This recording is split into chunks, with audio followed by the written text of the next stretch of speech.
Let's talk head coach Kyle Shanahan. All right, let's do this. All right. So, First, the good. all right. The good Yeah. is you matched last year's output Yep. under much tougher circumstances. So that's the good. Right. The good Yeah. is that you were able to make moves in the middle of the season to Yep. sustain your defense, make moves in the middle of the season to sustain the offense. Uh, offense was ranked top 5, top 10 in the league consistently. And you pretty much imposed your will and your identity on the entire league. They didn't turn the ball over this year. They freaking Didn't really turn protected the ball over. football. And kind of funny, you did good on challenges this season. Actually, well, Irony of ironies. Irony of ironies. It's true. It's true. it's the It's true. truth. It's true. Call it crazy, but Until the you very actually end. But did yeah. well on challenges, and call it crazy. Much better decision making on fourth downs, or Yep. going for it on fourth downs. Yep. So as far as coaching the team is concerned, I feel like that's embedded. They have a good culture. It's kind of humming right now when you're 6 years in. As far as what the building is. Yep. Also, that 12-game winning streak was just, they were a machine during that. They weren't squeaking out wins. They were and also, that stat about how no one won a game after facing the 49ers, like 15-0. This was a very impressive team in a lot of ways, and what they could accomplish for those 3 months was remarkable. They looked like a juggernaut. That's the identity part, right, Grant? Yeah. That's the identity part, where it's kind of like when you have 15 teams not win games after they play 60 minutes with you. Like, that's emblematic. Who does that? Yeah. Come on, man. So as far as the edict of the team and the direction that we're going, you can't be happy enough as an owner, right? You attained a level of performance that was as high as any team in the league this year, and you kept it going for 3 months. It's very impressive.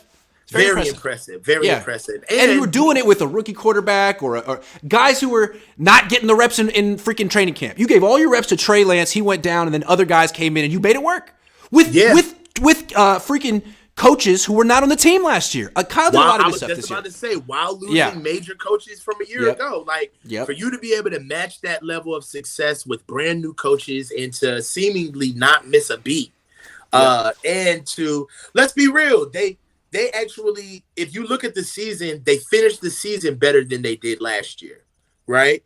They played in the playoffs better than they did last year. They did, notwithstanding our last game. As far as our offensive output, That's true. Yeah, as far as our offensive output, we actually passed the ball more than we did last year. So we're as far as numbers are concerned and where the team is standing. If you want a winning ball club, Kyle Shanahan is your guy. But also, it felt like he finally got a combination of skilled players and a quarterback that's allowed his offense to reach Atlanta levels for the first time in San Francisco. Like, he really had a juggernaut of an offense going there for a couple months. Like, they were scoring 30 points, no problem. For a couple of months, the offense was moving in a way that I've never seen it move. Right. As far as just consistent points. And consistently putting up points on teams. I haven't seen anything like that since 19. Touchdowns and 19, field goals. I mean, all of it. Yeah. Even at 19, we were doing it with our defense. We weren't doing it with our offense. That's true. And long runs by Mostert. Like that Mostert stuff was crazy. People forget how random that was. All of a sudden, he was like freaking Barry Sanders. But this year, it was just a legitimately balanced, explosive offense, no matter who they went to. Debo went down and they were scoring 30 points a game. I mean, it was crazy. Okay, that's enough though. So I know. at the end of the day, he got to the NFC Championship game again, but he couldn't exceed his output from last year. He essentially did what he did same thing 2 years in a row. And what's frustrating is we all feel like he's got the team, or he's got a great team. He's got the experience. He had the quarterback, even though he was a rookie. And at a certain point, the expectation is that he's going to need to finish the job. And he didn't finish the job again this year. What would you say about that? The way it ended, essentially. The way it ended. Because it was going great. The way it ended the way it ended, what can you do? All right, so I want to touch on a couple of things. On one hand, everybody wants to say, why don't you have your emergency quarterback ready for a situation like this? You know what I'm saying? Well, you ain't putting out no building fire with a goddamn extinguisher. It's not happening. And that's what we were. We were a building on fire. We had a team with absolutely no quarterback against not just an average team, but one would say pretty much the best team that we not only faced, but in the NFL that we've seen on defense. I think that you can't look at that game and honestly distinguish good from bad, because that defense had their ears pinned back once Brock Purdy was hurt. That's true. And if we're gonna look at a coaching standpoint, I'm gonna be honest with you. I think I'll be the first one to admit it on earth. I thought that was a catch. I didn't think that wasn't a catch. Even when I saw Devontae Smith pop up, there was nothing about. I just thought that they were trying to hurry up to get the red zone going because they were down there. I had no idea that it wasn't a catch, right? And in those moments, you have to ask yourself as a coach, is this about me winning, right? Or is this about me protecting my football team? People forget that for as great as that defensive front for Philly was, the secondary is just as good, if not better. And what are we going to do throwing the ball against that secondary? That game would have been 50-something to nothing if we're throwing the ball and not getting what we honestly were doing is just trying to run the ball out and get out of there as fast as possible to get the team down. And you don't want to see somebody get hurt. You don't want a team that's ready to go to the Super Bowl catching picks, blindsiding cats, trying to run down things. You don't want a free-for-all in a situation like that. Let me say something. I'm not asking you or us to blame Kyle Shanahan for the loss in the NFC Championship. That's not what I'm saying. What I'm saying is he's the head coach. His job is to finish the job, seal the deal. He didn't this year.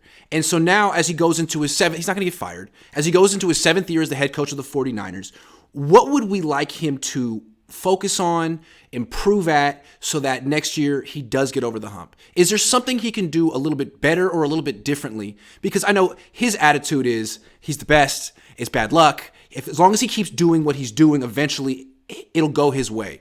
I think that he could tweak something. He could improve some places. Do you feel he could?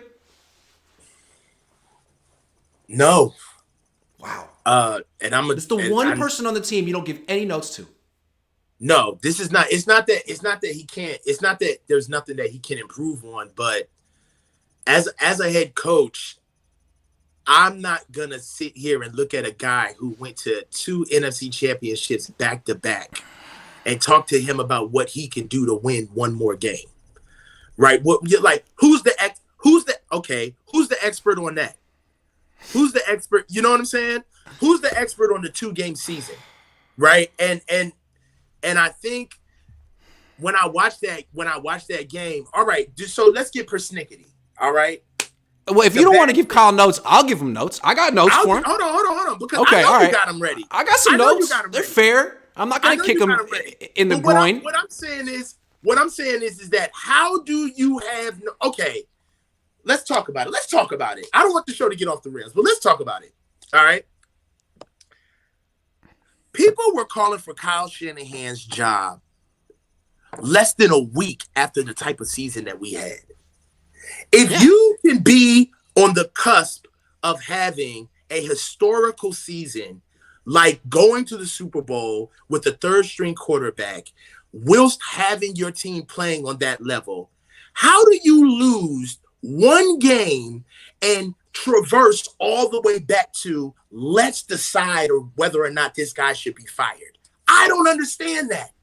Help me. It's the same thing with Jim Harbaugh. Like, look at Jim. Jim's in his 60s. But I think it's pretty much accepted right now that Jim's never going to win a championship. Not in college, not in the NFL. He's going to be in the mix. His team's always going to be hella good, but there's something that's just not there with Jim Harbaugh. And he's not going to get it done. He's not going to finish the job. Maybe you disagree. I don't think he will.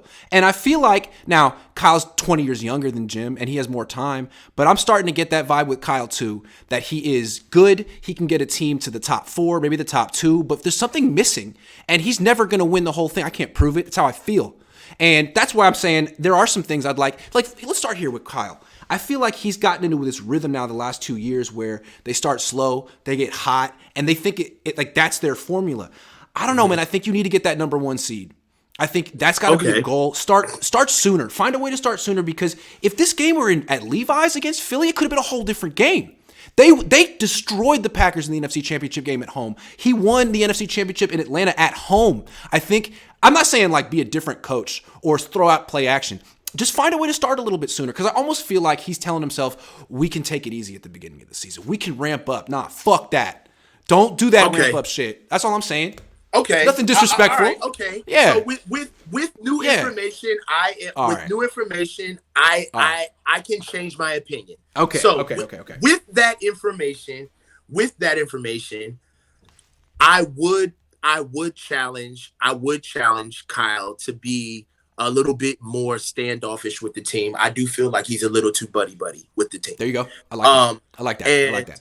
If we're gonna stay there and be fair, what I have a problem with how he deals with the team is he's the offensive coordinator and he's the head coach. And I think that it's high time for Kyle to make the distinction.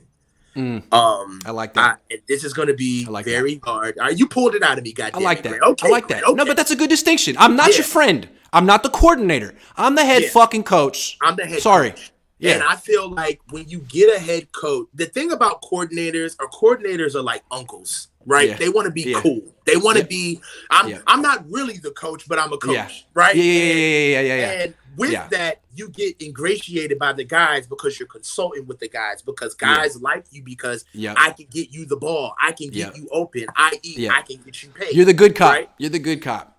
Right? The good cop. So coordinate off. So Kyle likes to ride that fence. He likes to ride that offensive coordinator, head coach fence. And because of that, I feel like there are players on the team who see it, Jimmy Ward, and they see like, I'm not playing this game with you. You're not gonna bro me up when you want to give me bad news, but when you want to tell me good news, then all of a sudden I'm gonna be your guy and put your arm around me. Players can see that and they sense it. And if we're gonna talk about tenor as far as this pattern, that's getting a little old. If we could talk about, you know, people on the team's persona getting a little old, we could talk about Kyle's persona. That's getting old. You need to make the clear distinction on whether or not you want to be the head coach of this team or you want to be the uncle of this team. You want to be the cool offensive coordinator. All right? That's a really good point. I wouldn't have thought of that. I like that. I like that a lot. Because head coaches make decisions that are going to be unpopular. And I'm not here to say that Kyle doesn't make those decisions, but I see a little bit of too much like nepotism. The lines are a little too blurry on this team on who's who. Yeah. And there needs to be a clear delineation of either you're the head coach now when we play games, or you're the OC later when you're getting the game plan together. But what you need to do is you need to make a decision on if you're going to call games, if you're going to call plays during games, then you need to have somebody else on the coaching staff handling some game time duties. Yep. Yeah, I agree. Last thing with Kyle. You pulled it out of me. Last thing we need to address with Kyle, and this is controversial, but they can't go through 4 quarterbacks again. So Kyle, like, I'm not saying it's all your fault. Jimmy should have gone down. There needs to be you need to make some type of an adjustment, or you have to make this a priority in some way. That pass protection, it has to be more of a priority in terms of the personnel you get, or your play designs, or your matchups that you're setting up. This has to be more of an emphasis. I don't know how he wants to do it. I'm open-minded, but you can't just tell me that this isn't a coincidence. If you tell me that, I'm pissed. Tell me that it's an emphasis, and it's going to be more of an emphasis this year, and I'm good. You got to say that. Tell me. Look at me in the eyes, Kyle. Yeah, and one of the things about Kyle that I just wish he would really stop doing is understanding that the key of a good listener is acknowledging and validating. You know what I'm saying? Like acknowledgement and validation. Like I acknowledge what you heard and I'm validating you by listening to you. Yeah. And when you have somebody ask you a direct question, not only a direct question, but a question that all of us want to know.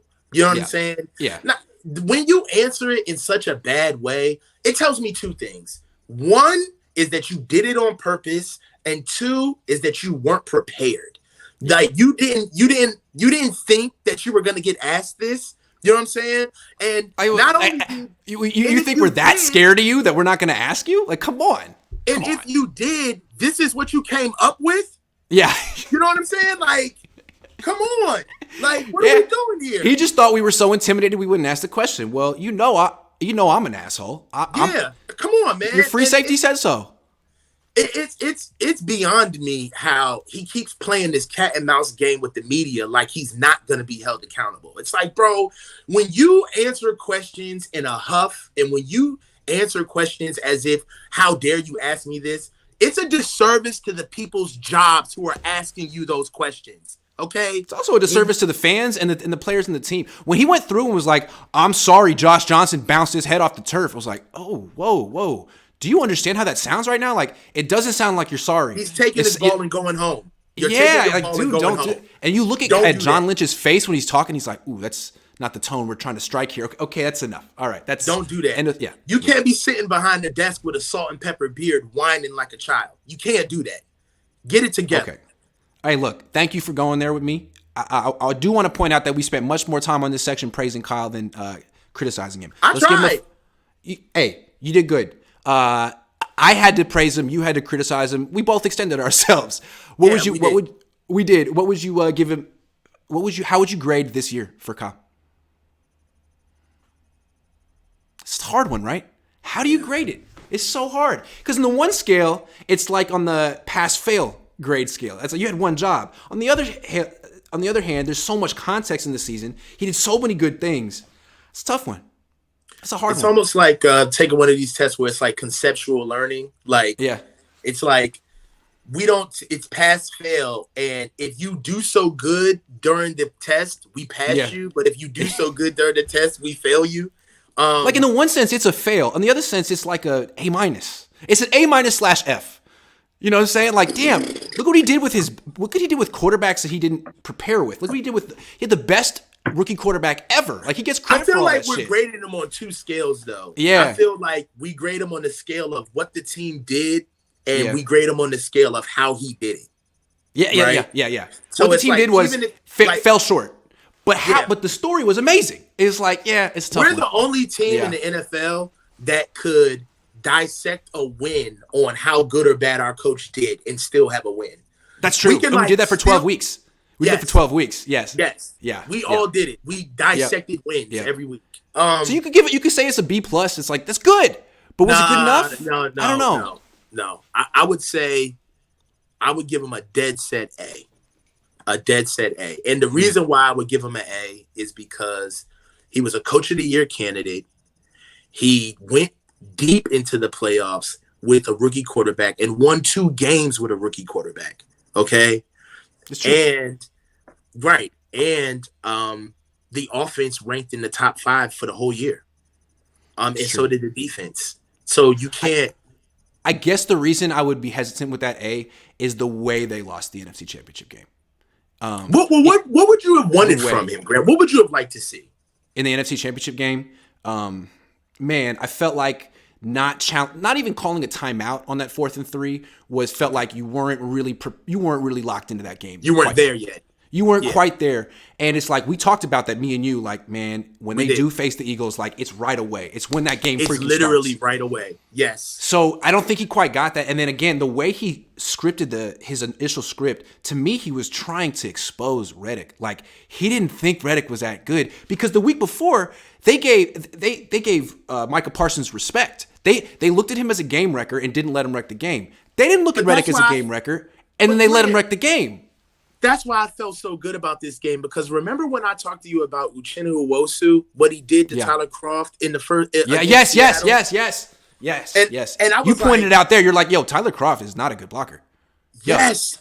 Yo. I was telling you, I was like, I just watched 4 quarters of Uchenna Nwosu beating Tyler Croft's ass like a drum. I knew. And then he was inactive the next week. And then in the NFC Championship game, he's heavily featured in the opening script again. So look, Kyle is an enigma, right? He can get to this level that only he and maybe Andy Reid can get to. Like, very few coaches get here. But then at the very end, it's like, whoa, dude, like now you get this purgatory. Yeah, it's like, whoa, like. You pick now for this performance? Like, no, you can do so much better, and you did it the last 6 to 12 weeks. So I guess that's my question with Kyle. What is he going to do in the biggest games of his career? What is he going to do? And this one was troubling for me. But do you grade a guy on the final grade on the final? It was the final, right? This is a dude who had like a 99 in the class and then freaking bombed the final. It's like, dude, all right, let's do it. You're my best student. You're my best student, Kyle. You bombed the final. Yeah, let's do it. With new information, I will change my opinion. Okay. If we're going to go with the seasons, you have to rank him as one of the top coaches in the league. He's not great. He's good. Yes. Okay? Yes. He is. But styles make fights, and everybody has a story. And Kyle's story is that he struggles in big games. Yeah. And this by far was the worst big game he lost. Yeah. I mean, the game was over before it started. So if we're gonna talk about calculus, right? Because this is chess, it ain't checkers. Then Kyle gets I would go B. I would go B plus. Fair. I would go B plus for the year. That's fair. He does get credit for that 12-game win streak. When you lose a game like that, there's nobody wants to talk to but the head coach. Yep. And you know what? He's gutted. The whole team is gutted right now. They're not. Last year they were like, man, what a great season. Came so close. Could have gone either way. Let's be positive. This is like, oh my God, what the fuck happened? How did that happen? I was fucking done, bro. Gutted. That's a tough one. And you know what? Maybe that's what they need. Last year, there was too much of like, let's be happy. Nah, man, fuck that. You could have won it. You didn't win it. Like, let it fuel you. Maybe this is what the Niners need to come out and just kick ass the entire season and not just 3 months of it. Maybe this is what they need. I am really behind that, Grant. I really believe that, to be honest, it got to be in you and not on you, right? As far as identity is concerned. And there are times where I felt like we were wearing our identity instead of having it in us. And especially the last month of the year. The last month of the year, we were reading our own newspaper clippings. And I feel like we got a dose of reality on one of the biggest stages. And for a moment, you could almost say that these guys pretty much, if you ask them, they'll probably tell you that there was only one team that they respected, which was the Chiefs. You know what I'm saying? And now I think you got a little bit of dose of reality of you ain't the only team that want to whoop ass to win games. You know what I'm saying? There's other physical teams out there. Philly is the Niners are telling themselves they're the most physical team in the league. You hadn't faced Philly yet. Now you know what the other physical team is like.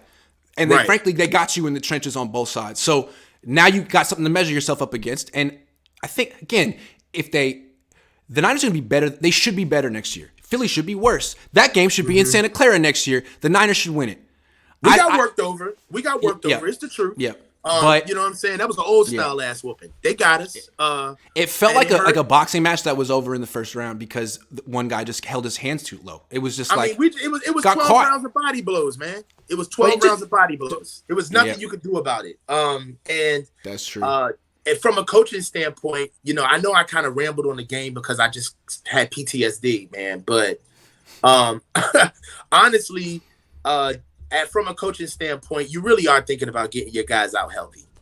And you don't want nothing stupid to happen just because you're outmatched and you really can't play a real game. So hold on. Let's wrap it up with Kyle. We gave him a B/B plus whatever, and I think that's a fair grade. But at the same time, what I think my point is, at a certain point, it's not good enough. B plus. It's good, and I'm sure a ton of teams will take it. But with this roster and this window, Kyle, we need an A next year. We need that. And you know what that is? That's a Super Bowl victory. But you know what? Well, you got the team, man. You got the team. Do you have the quarterback? I don't know. It's on you. Keep him healthy. Let me ask you this. Yeah. is every performance by a head coach an A+ performance? No. I just feel like there are certain teams in certain leagues, and it happens all the time where they're knocking on the door, and they've been knocking on the door for 4 or 5 years, and eventually, if they don't get through, the coach gets replaced, and they're like, well, right. The core seems to be good. We can't change much about this team. We can't change the coach. You see it in basketball all the time, and that's my question with Kyle. Like, can you finish the deal? And you know what? Maybe he can. He's 43? He's got time. But I still think that would require a little bit of self-reflection. Yeah. Yeah. And this year, this year for Kyle, I would just say, figure out what you want to do and, start looking at some of the positions on the team that you think that you could do without, and just put a little bit more TLC into them. Like, it's time for us to stop piecemealing the offensive line together. We got to really do something. Thank you. Can we get a good right side for the first time since Kyle's been here? You've had half an offensive line since you've been here, man. How about the right side? We got it. Burford's a good start, but a right tackle. That line together. A center. Yeah. Yeah.